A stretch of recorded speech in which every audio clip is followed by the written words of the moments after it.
ಓಂ ಗಂ ಗಣಪತಾಯೇ ನಮಃ. ಶ್ರೀ ಗುರುದೇವ ರುದ್ರಾಯ ನಮಃ. ಎಲ್ರಿಗೂ ನಮಸ್ಕಾರ ಸ್ನೇಹಿತರೆ, ನಾನು ನಿಮ್ಮ ಪ್ರಕಾಶ್.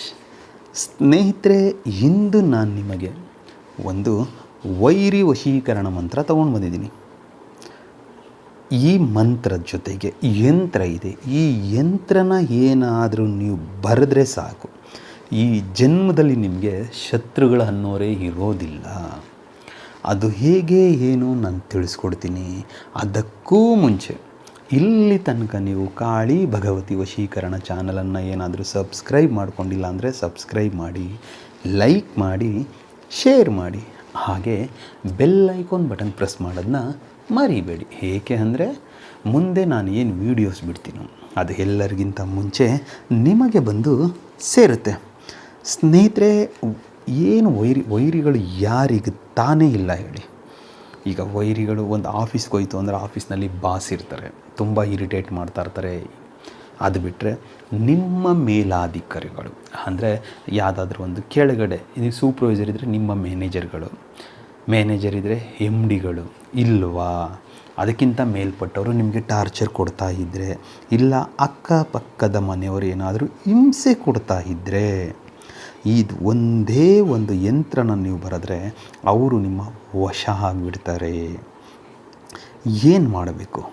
ಮೊದಲಿಗೆ ಒಂದು ಭೋಜಪತ್ರೆಯನ್ನು ತೆಗೆದುಕೊಂಡು ಬಂದು, ಅದು ಶುದ್ಧವಾಗಿರಬೇಕು, ಯಾವುದೇ ರೀತಿ ಕಟ್ಟಾಗಿರಬಾರ್ದು. ಶುದ್ಧವಾದ ಒಂದು ಭೋಜಪತ್ರೆ ಮತ್ತು ಅರಿಶಿಣ ಕುಂಕುಮ, ಒಂದು ಕಪ್ಪು ಪೆನ್ನು, ತದನಂತರ ಗೋರಂಚನ ಮತ್ತು ಗಂಧದ ಕಡ್ಡಿ, ಆಮೇಲೆ ಒಂದು ಗೊಂಬೆಗಳು ನಿಮಗೆಲ್ಲ ಫ್ಯಾನ್ಸಿ ಸ್ಟೋರಲ್ಲಿ ಸಿಗ್ತಾ ಇರುತ್ತೆ. ಒಂದು ಗೊಂಬೆನ ತಗೊಂಡು ಈ ಕ್ರಿಯೆಯನ್ನು ನೀವು ಶನಿವಾರದ ದಿನ ಮಾಡಬೇಕಾಗುತ್ತೆ. ದಕ್ಷಿಣ ದಿಕ್ಕಿಗೆ ಮುಖ ಮಾಡಿ ಕುಳಿತುಕೊಂಡು ಇದನ್ನು ಮನೆ ಒಳಗೆ ಮಾಡ್ಬೋದು, ಯಾವುದೇ ರೀತಿ ಅಭ್ಯಂತರ ಇಲ್ಲ, ತೊಂದರೆ ನಿಮಗೆ ಇಲ್ಲ. ಏನು ಮಾಡಬೇಕು? ಮೊದಲಿಗೆ ಭೋಜಪತ್ರೆಯ ಮೇಲೆ ಕಪ್ಪು ಪೆನ್ನಿನ ಸಹಾಯದಿಂದ ಈ ಬಾಕ್ಸ್ ಟೈಪ್ ಮಾಡಬೇಕು.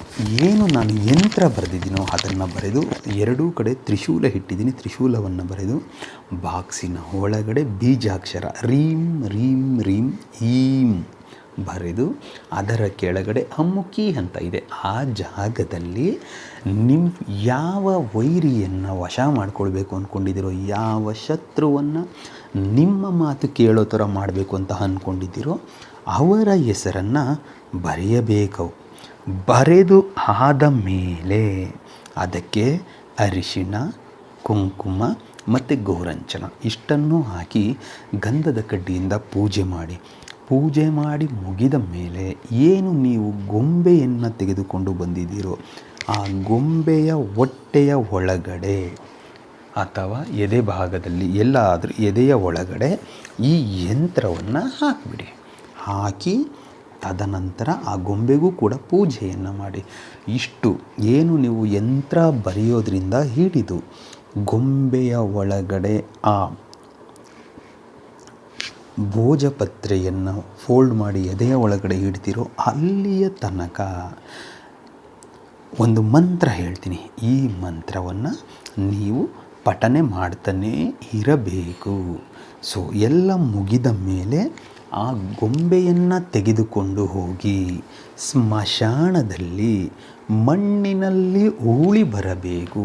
ಇಷ್ಟು ಏನಾದರೂ ನೀವು ಮಾಡಿದ್ದೆ ಆದಲ್ಲಿ ನಿಮ್ಮ ಶತ್ರು ನಿಮಗೆ ವಶ ಆಗ್ತಾರೆ. ನೀವು ಈ ಪೂಜೆಯೆಲ್ಲ ಮಾಡುವ ಸಮಯದಲ್ಲಿ ಹೇಳಬೇಕಾಗಿರುವ ಮಂತ್ರ ಮಹಾಕಾಲಾಯ ಸ್ವಾಹ. ತುಂಬ ಚಿಕ್ಕದಾಗಿದೆ. ಮಹಾಕಾಲಾಯ ಸ್ವಾಹ. ಇದನ್ನು ಹೇಳ್ತಾ ಈ ಕ್ರಿಯೆನ ನೀವು ಮಾಡಿದರೆ ಖಂಡಿತ ನಿಮಗೆ ವೈರಿ ವಶ ಆಗ್ತಾರೆ. ಯಾಕೆ ಅಂದರೆ ಇದು ಸಿದ್ಧಾಂತ.